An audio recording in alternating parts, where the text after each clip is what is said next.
having any formal incentive scheme, promotion scheme, or any other motivating scheme. This is the self-motivation which is driving the organization. I think there is hardly any organization which has not been replicated, especially based on success stories, except the Dabbawalas. We have only one Dabbawala, that is Mumbai Dabbawalas. So far nobody could replicate them. Even they are not able to replicate themselves. Because this is not the organization which has been created. This is the organization which has evolved on its own. And the organization which evolves, that is not easy to be created by somebody else. The young students who are going to become managers in next couple of months to come, I would like to share or suggest that you should draw some lessons out of their experience. One is that whatever you do the best. It should not be that anybody else can really surpass. They are ones who cannot be surpassed. Similarly, you should also develop a few other skills as HR managers like us. Look into the young managers when you come for interviews. That is that you must have confidence and courage of conviction. Whatever you do, whatever you say, you must have full confidence and courage.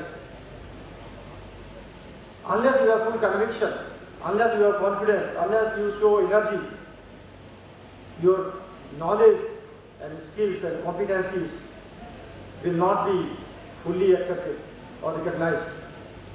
You must develop the skill of innovation or creativity.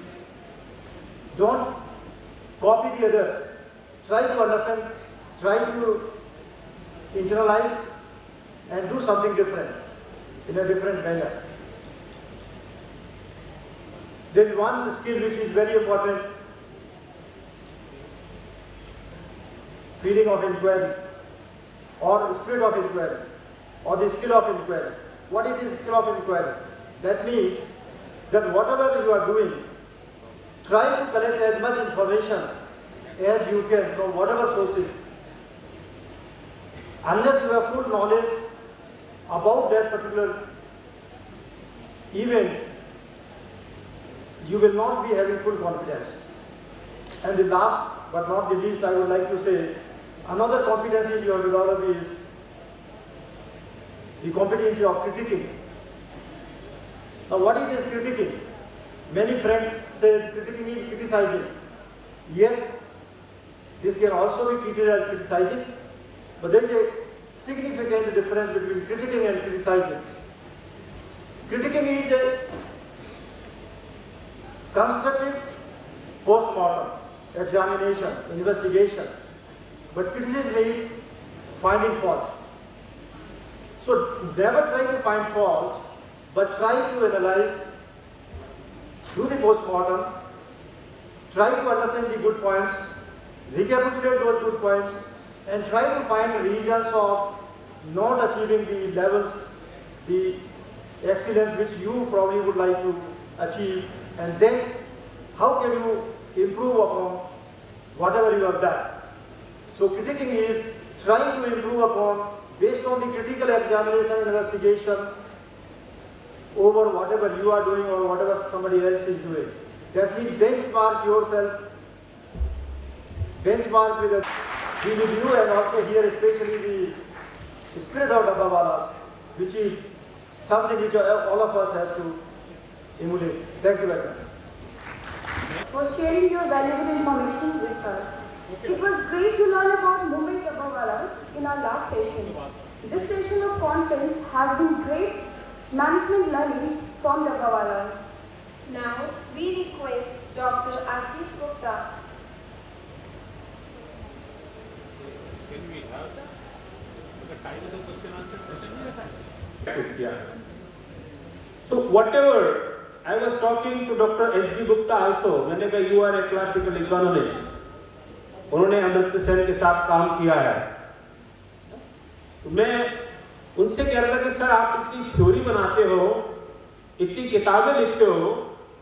मैंने कहा now you see they don't know any theory but they have created wonders. So what I want some good question from the student side and let us share. I would like to also be the part of the panel and you can address to them. They are with us till 3 o'clock. So I think let us make 100%. इसको कहते हैं just in time. तो 3 बजे तक हम कितना इनका use कर सकते हैं, कितना हम लर्न कर सकते हैं।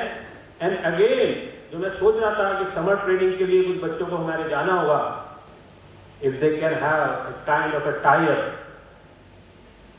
क्या वो समर ट्रेनिंग डब्बे वालों पे जाके करना चाहेंगे? Just see the possibility. Thank you very much. Question answer please. Motivation सुन रहे हैं ना स्टूडेंट्स? सुन रहे हैं ना? मेरे पिताजी ने कहा कि भाई जाके 2 किलो मोटिवेशन लेके आइए।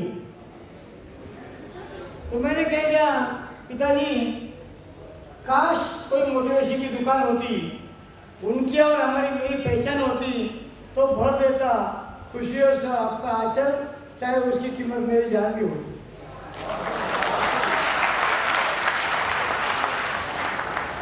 आपके सवाल होंगे तो मैं जवाब जरूर दूंगा। आदरणीय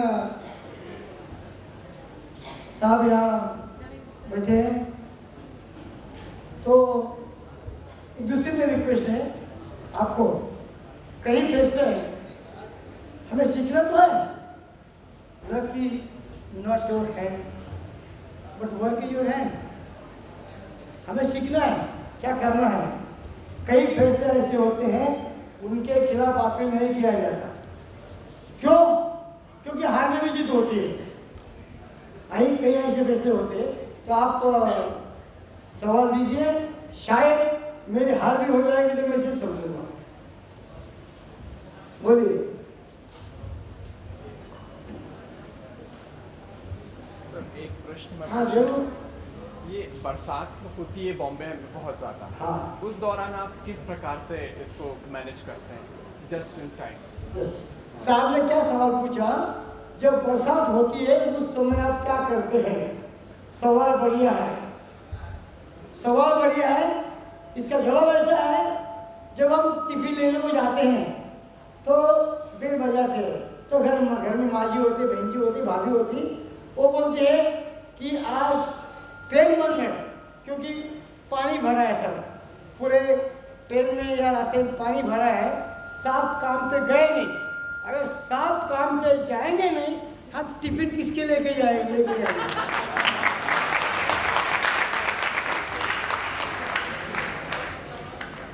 सवाल भी ऐसे होते हैं कि पता नहीं कब आप घर में खा सकते हैं, हमें किसको लेके जाएंगे? बोलिए। एक सवाल। हाँ सर। लोकल ट्रेन में इतनी भीड़ होती है। हाँ मैंने देखा है इसमें डॉक्यूमेंट। जी सर। डब्बे वाले डॉक्यूमेंट में बैठे हुए हैं, ये किस तरह मैनेज करते हैं आप लोकल ट्रेन के अंदर? इतनी भीड़ की तरफ कैसे यहाँ पर जगह निकाल पाते हैं बैठने के लिए? तो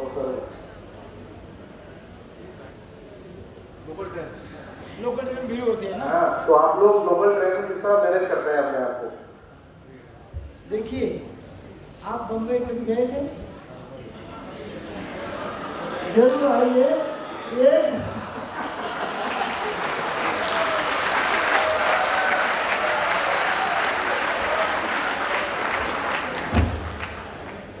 पानी में जो मछली होती है ना, उनके बच्चों को तैरना सिखाया नहीं जाता।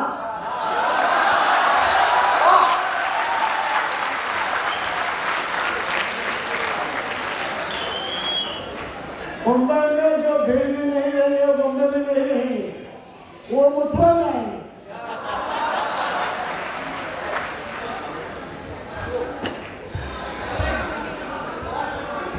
सर आपने इसी एक जवाब से मैं एक प्रश्न करना चाहता हूँ। हाँ। ये जो ट्रेन में आप डिब्बा वाला लेके आते हैं तो इतना डिफिकल्ट होता है आपको ले जाना। तो इस वजह से कोई हादसा होने का कोई हादसा हो सकता है? जैसे इतने सारे डब्बा वाला होते हैं, इतने बड़े बड़े डिब्बे ले लेके जाते हैं, तो इसके पश्चात में कोई मतलब भागा दौड़ी या फिर ट्रेन चलती है, within a fraction of time पे टाइम कम होता है, तो इसी दौरान किसी धक्के से ट्रेन के नीचे आ जाए, ये सब अभी आपको सवाल देने के लिए मैं जवाब ही देता हूँ। बिल्कुल सर। हाँ चलो, आना नहीं, सवाल तो आधा मैं समझ गया और आधा आप समझ गए। चलो,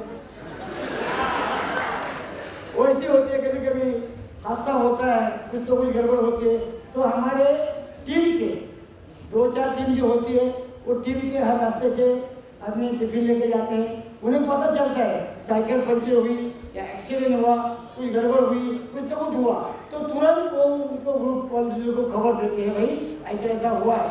अगर वो ग्रुप लीडर वहाँ आते हैं, उनको हॉस्पिटल, हादसा बड़ा होगा तो हॉस्पिटल लेके जाते हैं, छोटा मोटा होगा तो वैसे ही करके लाते हैं। इतने सतर्क हम लोग रहते हैं।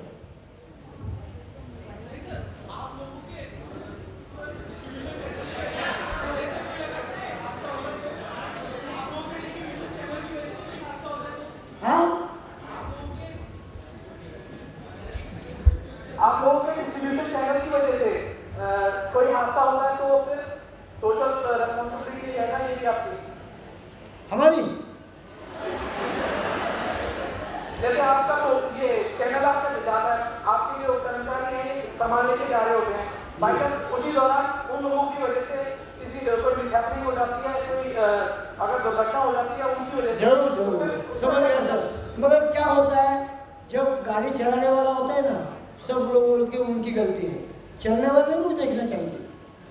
जब हम लोग ट्रेन में जाते हैं, बड़ा बॉक्स होता है 6 फीट का लंबा, तो आपकी कुछ जिम्मेदारी होती है। अगर आप आएंगे और हादसा करेंगे तो हमने क्या करेंगे?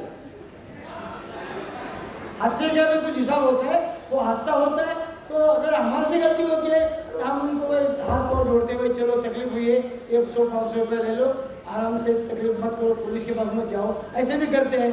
अगर वो खुद आके टकराएंगे तो हम भी क्या करेंगे?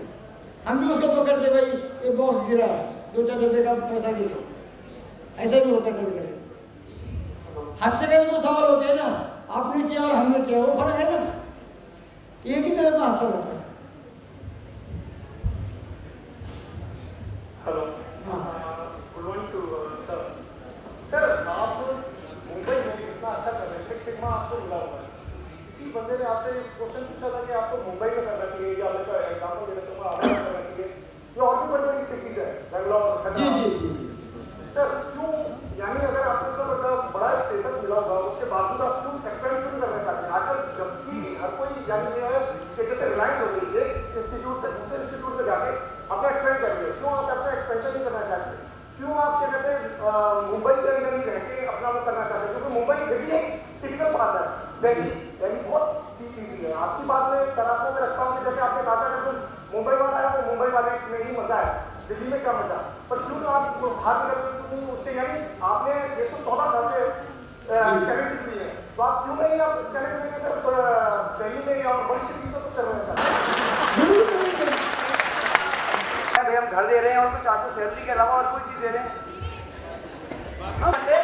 देखिए, आप खाना आपके घर से खा रहे हैं सर, आप जो डब्बे वाले जो वर्कर्स हैं, जो डब्बा देने जाते हैं, तो आप आपके तो वर्कर्स हैं वो, ये आप भी डब्बा मतलब फैसिलिटी प्रोवाइड करवाते हैं, तो आप उनको इंसेंटिव ये आपने कर्मचारियों को या नहीं? ये पूछो। हाँ, ये पूछा। अच्छा, सॉरी,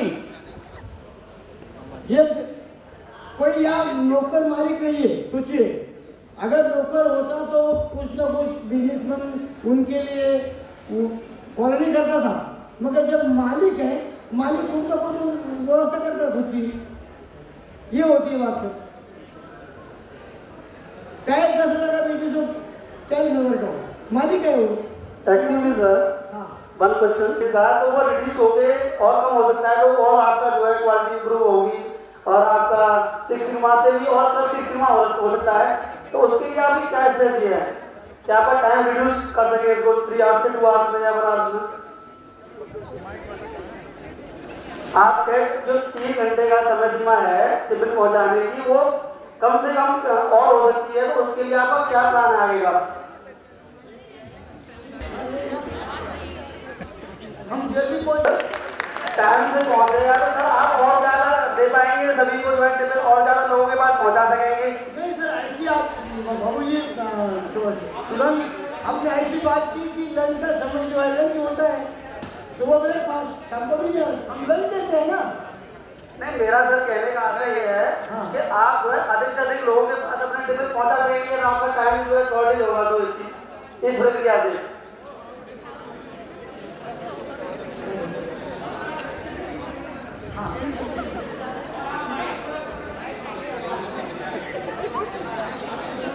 सर आप ये समय रिड्यूस करेंगे तो और ज़्यादा से ज़्यादा लोगों के पास अपने टेबल पहुंचा पाएंगे। ना हम जल्दी उनको खाना देंगे, भाई साहब दूध वाला जाता है जल्दी हम जाएंगे, भाई खाना देंगे भाई जी क्या खाना चाहिए, ये भी सवाल है ना।